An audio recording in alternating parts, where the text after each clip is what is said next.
Bonjour à tous, je suis ravie de vous retrouver pour Mark & Strat. Comme chaque semaine, on va parler ensemble publicité, communication. On va aussi discuter avec des annonceurs pour connaître leurs dernières campagnes, leurs dernières activations et surtout comprendre les enjeux stratégiques qui se cachent derrière. Alors au programme cette semaine, quel futur pour les médias? C'est le sujet d'une grande étude publiée par Arena Media.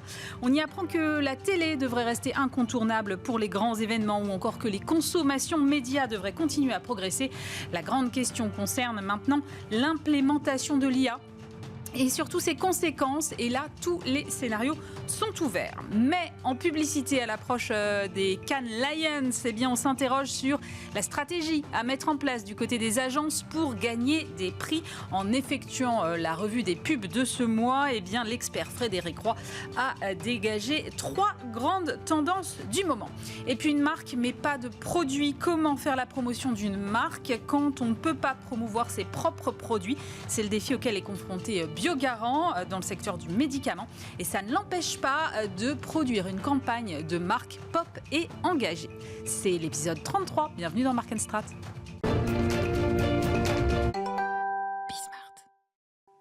Et pour commencer cette émission, j'ai le plaisir de recevoir Marc Freschi. Bonjour. Bonjour. Vous êtes directeur général adjoint chez Arena Media. Et alors, vous avez publié une étude qui m'a particulièrement intéressée, qui s'appelle « Quel sera le futur des médias ?» Alors, c'est évidemment une question que beaucoup de gens se posent. Et j'ai quand même été assez surprise des résultats.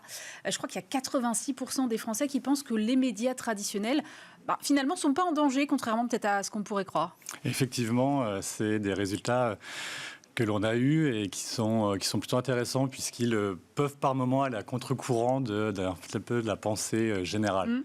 Peut-être avant de reparler des résultats, c'est peut-être intéressant de se dire pourquoi on a fait cette étude. Chez Arena Media, on pense que ce qui est intéressant, c'est de regarder dans le rétroviseur avec toutes les études que l'on a habituellement, mais surtout d'essayer de se projeter sur l'avenir. Ouais. Et on a repris finalement cette étude prosumer. C'est une étude propriétaire au groupe Havas, qui est plutôt utilisée côté agence de créa. Et que nous, on a adapté aux médias. Et du coup, ça permet, en étudiant ces prosumers, qui sont des personnes en avance de phase sur la consommation, de comprendre ce qui se passe à 18-24 mois. D'accord. Et donc là, ce qui se dit, c'est que globalement, tous les médias vont continuer à progresser en termes de consommation. Exactement. Ça, c'est un des enseignements les plus importants. On a souvent l'habitude de voir, par exemple, qu'en télé, l'audience s'effrite, l'audience diminue, etc. Et on se dit, l'audience se reporte, elle va ailleurs. Oui, elle se reporte, mais ce qui est intéressant, c'est de voir que finalement, le temps publicitaire et le temps dédié à la consommation des médias, globalement, au total, augmente sur quasiment toutes les sociodémos et toutes les cibles. Comment ça s'explique? Vous avez des éléments là-dessus? Il y a un empilement de consommation? Voilà, c'est bien ça. Ce mot empilement, je crois que c'est le deuxième gros sujet de cette étude. On parle de multitasking depuis 10 ans dans les médias, donc c'est pas quelque chose de très novateur. En revanche, le multitasking, c'était souvent associé à une utilisation de la télé et du smartphone. Ouais. De la télé et de l'iPad. Donc ça a été un petit peu la révolution smartphone, iPad. Aujourd'hui, avec cette étude, ce que l'on voit, c'est que les tendances à 18-24 mois vont montrer non seulement du multitasking, mais élargi à plein de médias. Et ce, tout le long de la journée. C'est-à-dire que je vais lire un article et avoir la télé peut-être connectée. Je vais être sur mon smartphone et écouter la radio. Voilà, on voit vraiment cet effet qui est ce qu'on appelle l'empilement. C'est une synchronicité, une simultanéité et un effet continu. Ce qui explique du coup que ça puisse continuer à progresser. Bien sûr. C'est pas du temps finalement en plus dans la journée, puisque on a rarement plus de 24 heures dans la journée à passer. En revanche, c'est de l'écoute simultanée que l'on constate. Est-ce qu'il y a des usages spécifiques qui seront réservés plutôt à la télé, d'autres plutôt à la radio, d'autres plutôt aux réseaux sociaux? Voilà, ça c'est intéressant aussi, puisque dans l'étude que l'on a menée, on a essayé de comprendre quels étaient les différents catégories. On a catégorie sur trois grandes verticales, tout ce qui est plutôt actualité, divertissement et un peu lien social, etc. Ce que l'on voit, c'est que la partie grands événements, celle-ci, elle va rester a priori l'apanage, si je puis dire, des médias traditionnels. D'accord. 80% des prosumers le disent. Donc on est vraiment sur quelque chose d'installé et qui va continuer. En revanche, on voit que le divertissement, lui, perd un petit peu de force sur ces médias linéaires et habituels et se reporte vers le digital, vers les réseaux sociaux, vers les plateformes. Et en fait, finalement, ce qui est intéressant derrière cette analyse, c'est un petit peu regarder le move que font les médias traditionnels. Si je prends un TF1, aujourd'hui, ils parlent de TF1+, M6 parle de M6+. Les médias traditionnels linéaires vont vers les plateformes, en créant des plateformes, et les plateformes essayent de gagner la légitimité des médias traditionnels en achetant les droits d'Amazon, en achetant les droits de Roland Garros sur Amazon, en ayant les droits du foot. Oui, bien sûr. Voilà. Justement, quel peut être le rôle de la marque média dans cet écosystème qui est un peu mouvant ?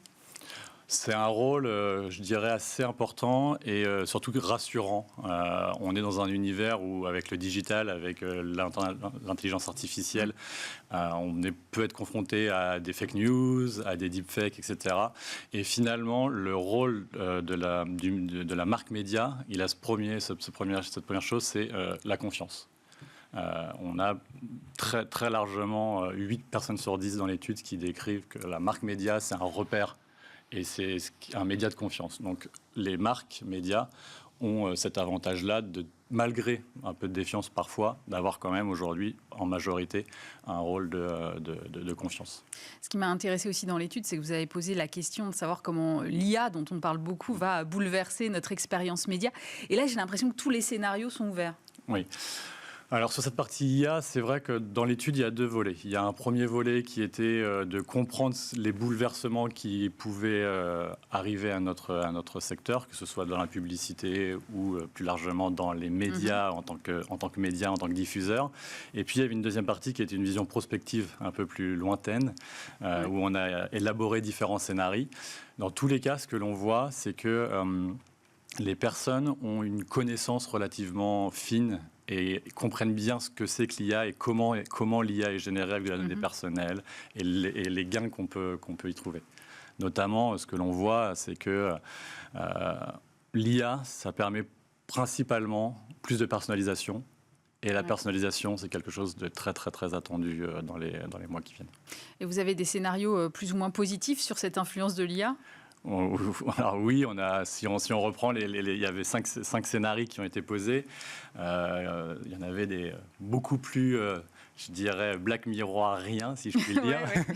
Voilà.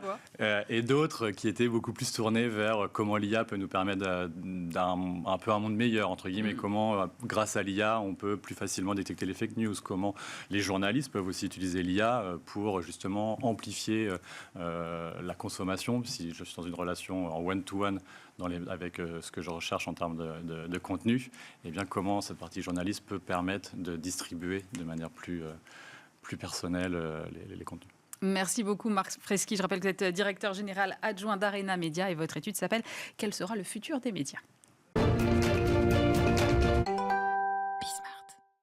On parle du monde des agences et du monde de la créativité en compagnie de Frédéric Roy. Bonjour Frédéric. Bonjour Aurélie. Expert en communication et en publicité. Frédéric, on approche de Cannes, la grand-messe de la pub. Et vous m'avez dit, en regardant un peu tout ce qui s'est passé ce mois-ci, un peu partout dans le monde d'ailleurs, pas que en France, j'ai l'impression qu'il y a 3 stratégies qui se dégagent pour gagner éventuellement un prix à Cannes. Alors, quelle peut être la première stratégie déjà ? La première, c'est, on va dire, le bon coup pas cher. Pas cher, évidemment, rien n'est gratuit en notre bas monde, mais disons se débrouiller pour monter une belle campagne sans développer énormément d'argent. Je trouve que la première illustration, et elle est superbe et très drôle, c'est Grand Frais, faite par Rosa Parks. Ouais. Là, on est un peu ça rappelle un peu le film d'Alain Resnais, vous savez, oui. On connaît la musique, on connaît la chanson. Voilà, c'est un peu le principe, si ce n'est qu'ils font pas de lip dub, mais bon, c'est un peu le même genre. Donc, avec deux personnages, l'un chantant du Lionel Richie, Say You, Say Me, l'autre Whitney Houston. Et donc, voilà. Dans une déclaration d'amour à un fenouil, il faut le noter quand même. Absolument. Et donc, c'est très drôle, faut dire. Enfin, moi, ça m'a vraiment fait rire. C'est rafraîchissant, ce qui tombe plutôt bien pour une marque comme Grand Frais. Et effectivement, ça coûte le prix des droits musicaux, bien sûr, et puis du tournage, etc. Mais enfin, c'est pas non plus une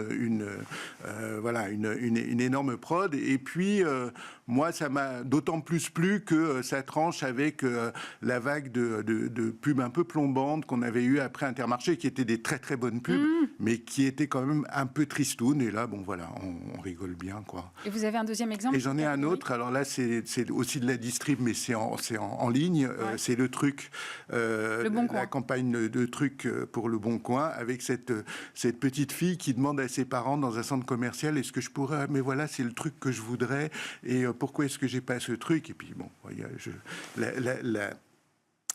la fin permet de mettre en valeur les avantages du Bon Coin. Mais là aussi, c'est surtout de l'écriture, en l'occurrence, de la rédaction, comme on dit chez les publicitaires.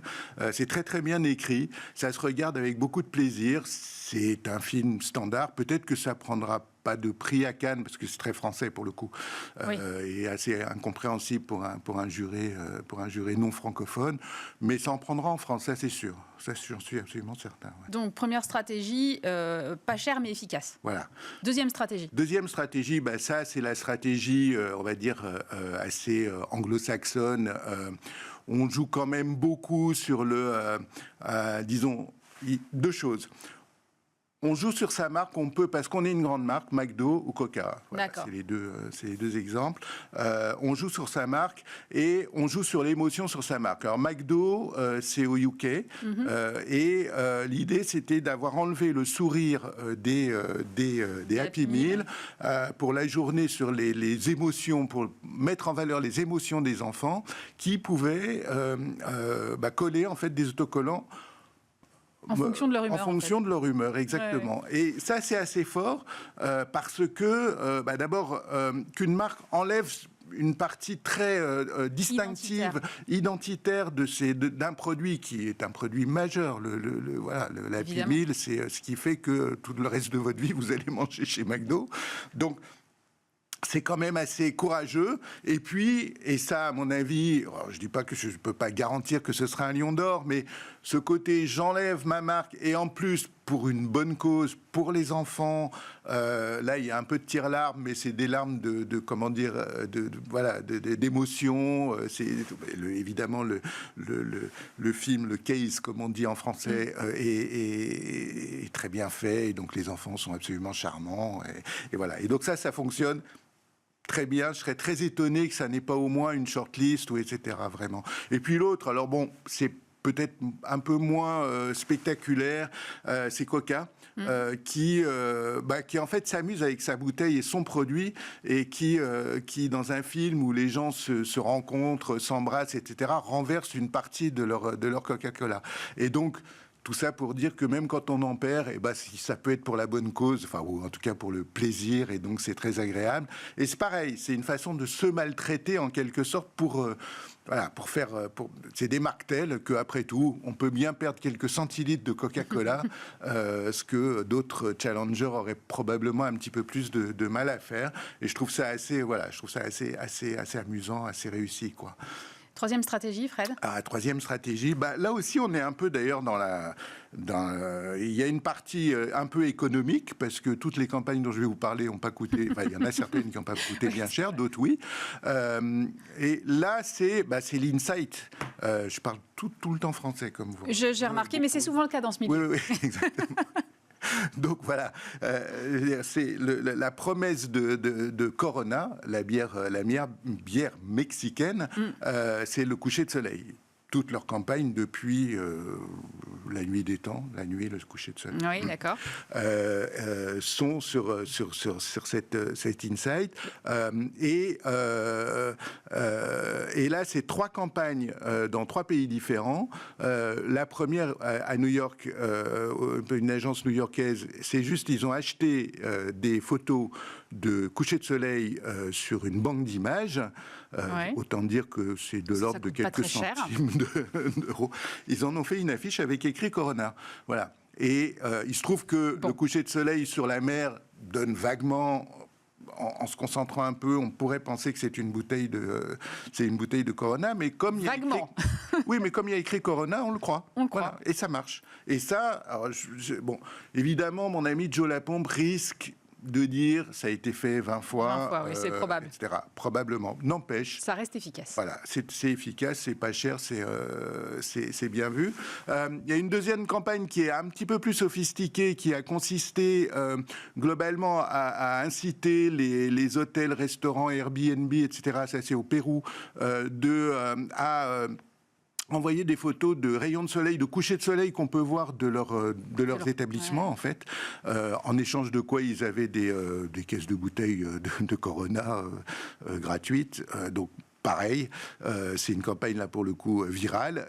C'est assez malin quand même. C'est assez malin, c'est assez rigolo. Et puis ça dit, après tout, le coucher de soleil, c'est pas seulement sur la plage. Donc voilà, vous pouvez le trouver partout. Et puis la dernière est beaucoup plus classique. Là, c'est un acteur de cinéma qui poursuit en fait la lumière du coucher de soleil dans une course un petit peu classique, assez hollywoodienne pour le coup. Mais c'est assez charmant. Il y a les rebondissements qu'on a dans ce genre de film, dans une ville où il tombe, il se relève, il est toujours à la poursuite de ce rayon de soleil, évidemment, pour avoir cette corona, qui est évidemment, comme on le sait, à la couleur du soleil. On pourrait qualifier de cette stratégie de garder un fil conducteur comme ça tout au long des campagnes exactement. partout. Ce qui fait qu'effectivement, là, c'est l'apanage des grandes marques. Alors, c'est peut-être pour ça qu'elles sont devenues des grandes marques aussi. C'est qu'elles ont une telle force qu'elles peuvent se permettre, à la limite, Corona, je ne sais pas s'ils l'ont déjà fait, mais ils pourraient le faire, pourraient mettre un coucher de soleil sans écrire son nom. De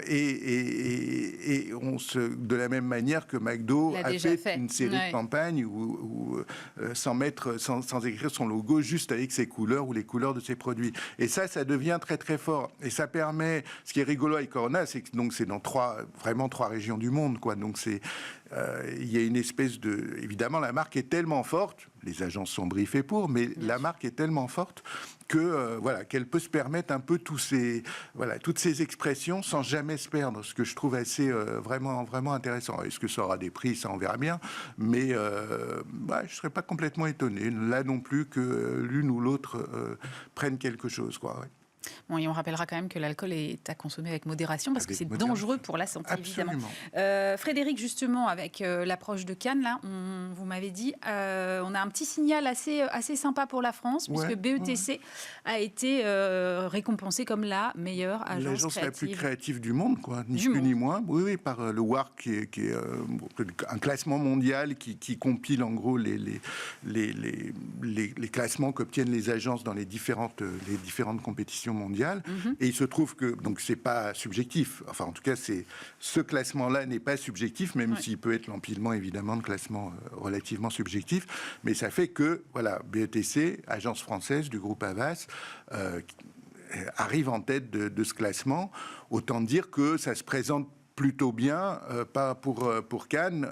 On parlait le mois dernier de la campagne Lacoste. C'est des gens qui sont extraordinairement créatifs, qui ont vraiment des très très belles choses. Et puis, en fait, la rivale Marcel revient de Londres avec un palmarès créatif qui s'appelle les D&AD Awards, je l'ai dit. D'accord. Très bien, bravo. Bel effort. Ce qui veut dire design and autre chose. Et ils reviennent avec un crayon noir, un black pencil, qui est la plus haute distinction de cette compétition pour un film que vous avez, une opération en l'occurrence qui a été assez médiatisée sur le football féminin, où Unai avait switché les femmes par des hommes dans une première partie pour montrer, en faisant croire que ces actions, évidemment que c'était des actions mâles et formidables, et à la fin on comprend que qu'en fait, ce sont des joueuses qui ont réalisé ces passes extraordinaires et qui, au fond, n'ont rien à envier aux hommes pour ce qui est du spectacle. Et c'est une campagne qui a été remarquée et, à mon avis, qui également aura un Lyon, quoi. Frédéric, l'année dernière, la France était 3e pays le plus créatif à Cannes. Ouais. Cette année, on monte d'une place ou... Je pense pas, non. Les marches sont très très hautes au-dessus, elles sont vraiment très très hautes. Mais les États-Unis, l'Angleterre sont quand même des pays qui produisent énormément. Mais il faut quand même dire que la France est un pays très créatif. On est quand même peut-être un des rares pays, en tout cas, à avoir 2 réseaux mondiaux, Publicis et Havas. Il y a évidemment les États-Unis, non, mais l'Angleterre, qui a par ailleurs des tas d'agences créatives, n'a pas ce niveau-là. Donc voilà, on est une nation publicitaire et très importante.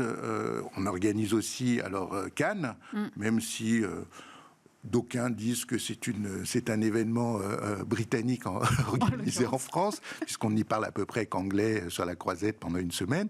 Mais néanmoins, voilà, et je pense que on verra évidemment ce que donnent les palmarès, mais Cannes, c'est quand même le plus gros festival du monde. C'est la référence. C'est vraiment un très très haut niveau. Les jurés sont très bons. Vraiment très bons et très durs. Ouais.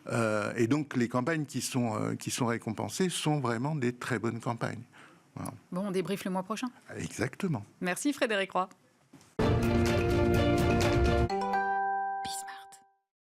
Et dans Marc et moi cette semaine, j'ai le plaisir de recevoir Léa Sayada-Weinstein. Bonjour.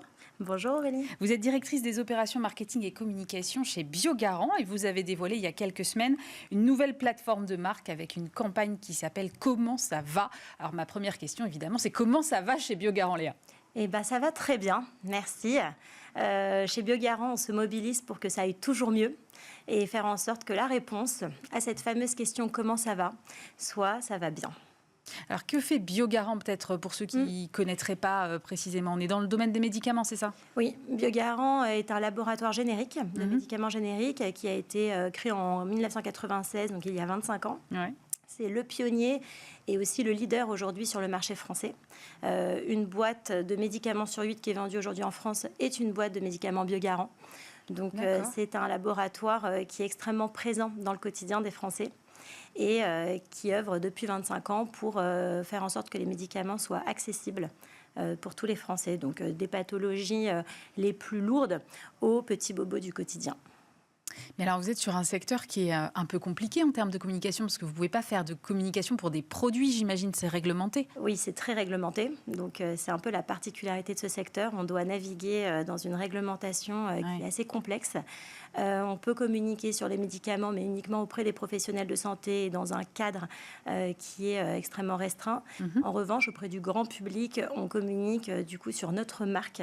Et là, en l'occurrence, c'était l'occasion cette année de reprendre la parole sur nos engagements, sur qui nous sommes et réaffirmer finalement notre action du quotidien auprès des Français. Quel était le brief alors pour cette campagne ? Alors le brief, c'était de dire qu'aujourd'hui, Biogarant, qui est un laboratoire générique, aujourd'hui se diversifie, donc a une gamme d'automédication pour les maux du quotidien, et des vaccins, du soin des plaies, des biosimilaires. Et donc, c'est quoi des biosimilaires ? Des biosimilaires, ce sont des traitements assez lourds, plus complexes, qui nécessitent du coup des traitements très particuliers. D'accord.